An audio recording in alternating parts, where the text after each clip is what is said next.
Awali aktivitas dan pelayanan Anda melalui renungan pagi menjadi putra dan putri Allah. Terdengar panggilan Roh untuk mengangkat salib, dan mereka yang mengangkat salib akan menemukan bahwa salib mengangkat mereka. Dituliskan oleh Ellen G. White bersama Pendeta Denny Kanajo. Selamat mendengarkan. Shalom, salam sejahtera untuk para pendengar dimanapun Anda berada saat ini.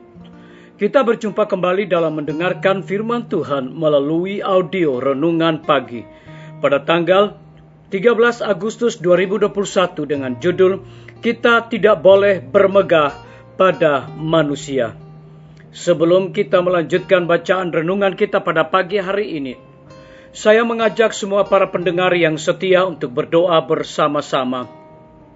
Bapa di sorga, terima kasih karena kebaikan dan kemurahan Tuhan begitu besar bagi kehidupan kami, lebih khusus panjang malam di dalam tidur kami, hingga tiba di pagi hari ini kami bangun dengan tubuh sehat dan segar. Sebelum kami melakukan segala tugas, aktivitas, dan pelayanan pekerjaan kami sepanjang hari ini, kami rindu untuk belajar mendengarkan kebenaran firman Tuhan. Curahkanlah kuasa Roh Kudus-Mu kepada kami, agar kami dapat mengerti dan mempraktekkan di dalam kehidupan kami. Terima kasih Tuhan Yesus, ampuni kami Bapa, karena kami sudah berdoa hanya di dalam nama Tuhan dan Juru Selamat kami. Amin. Ayat inti kita terambil di dalam 1 Korintus 3 ayat yang ke-20 dan 21. Demikian firman Tuhan. Dan di tempat lain, Tuhan mengetahui rancangan-rancangan orang berhikmat, sesungguhnya semuanya sia-sia belaka. Karena itu, janganlah ada orang yang memegahkan dirinya atas manusia, sebab segala sesuatu adalah milikmu. Mari kita ikuti penjelasannya. Kita hidup pada zaman percabulan, para pria dewasa dan pemuda tidak segan berbuat dosa, dan kecuali dibentengi dengan prinsip yang teguh, kecuali lebih hati-hati memilih teman-teman bergaul dan bacaan yang mengisi pikiran mereka, akan bergaul dengan masyarakat yang moralnya sebejat moral penduduk Sodom.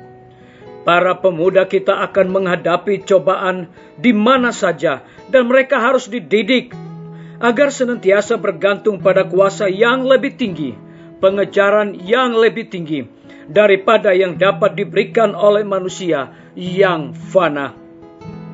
Di mana saja ada penghina Tuhan kita yang perilakunya melemparkan cemoohan terhadap kekristenan. Mereka yang tidak punya kuasa moral tidak dapat berdiri membela kebenaran. Mereka tidak punya keberanian berkata, kecuali percakapan seperti itu dihentikan. Aku tidak dapat berada di hadapanmu. Yesus penebus dunia adalah juru selamatku. Padanya terpusat harapanku akan hidup kekal. Tetapi inilah caranya untuk mendiamkan mereka. Jika Anda membantah mereka, mereka akan punya persekutuan yang teguh dengan Allah di sorga. Anda dapat melakukan sesuatu yang gagal diperbuat oleh argumentasi. Tidak ada pandangan yang paling menyedihkan selain daripada mereka yang ditebus oleh darah Kristus, mereka yang dipercayakan talenta-talenta agar dapat memuliakan Allah, sebaliknya mengejek pekabaran-pekabaran yang disampaikan kepada mereka melalui Injil, menyangkal keilahian Kristus, dan percaya pada pertimbangan fana mereka sendiri dan pada argumentasi tak berdasar. Jika diuji dengan penderitaan, jika dihadapkan kepada kematian, maka semua pemikiran keliru yang telah mereka yakini akan mencair bagaikan kabut di terik panas matahari. Harapan Kristiani laksana jangkar jiwa, pasti dan tetap. Biarlah bacaan renungan kita saat ini akan menjadi berkat bagi kita semua. Mari kita tunduk kepala dan berdoa.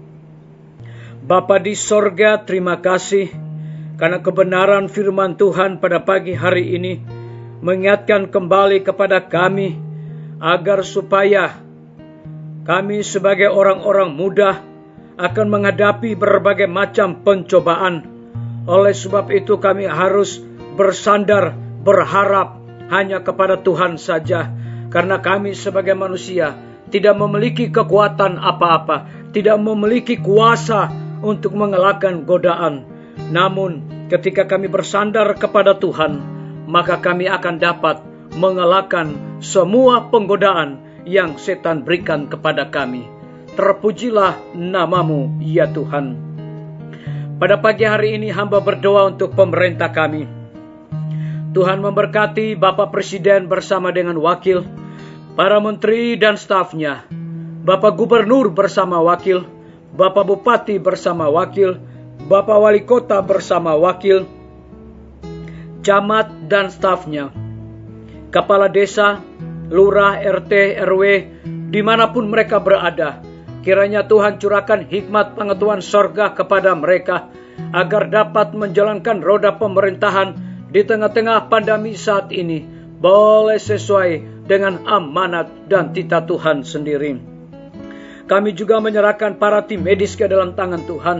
Engkau berkati dokter, perawat, bidan, semua para pekerja kesehatan yang ada di setiap rumah sakit, bahkan puskesmas yang ada di Indonesia. Mereka juga membutuhkan kuasa hikmat pengetahuan sorga, agar mereka dapat memberikan pelayanan yang terbaik kepada orang-orang yang sakit, bahkan yang terpapar oleh karena COVID-19. Kami juga berdoa untuk pimpinan-pimpinan organisasi gereja Tuhan, dari tingkat yang tertinggi sampai kepada gembala jemaat. Saat ini mereka membutuhkan kuasa Roh Kudus di dalam pelayanan mereka. Kami berdoa untuk guru-guru, para siswa dan semua kepala sekolah di setiap lembaga pendidikan. Kiranya hikmat pengetahuan sorga Tuhan berikan kepada mereka. Kami menyerahkan TNI, Polri, PNS, wira swasta, petani, pedagang, nelayan, ojek online, dan saudara-saudara kami yang ada di dalam penjara. Kiranya Tuhan lindungi, pelihara mereka, dan cukupkan juga segala kebutuhan mereka, dan mereka juga menjadi saluran berkat bagi sesama manusia. Kami berdoa untuk para pendengar yang setia yang berulang tahun saat ini. Dengan bertambahnya usia yang Tuhan percayakan dalam hidup mereka, mereka selalu bersyukur dan melayani Tuhan senantiasa. Yang sakit Tuhan sembuhkan mereka, yang lemah iman Tuhan kuatkan iman mereka, yang membutuhkan biaya untuk pendidikan anak-anak mereka, Tuhan cukupkan kebutuhan mereka. Terima kasih Tuhan Yesus, ampuni kami Bapa, karena kami sudah berdoa hanya di dalam nama Tuhan dan Juru Selamat kami. Amin. Sampai jumpa. Tuhan Yesus memberkati kita semua.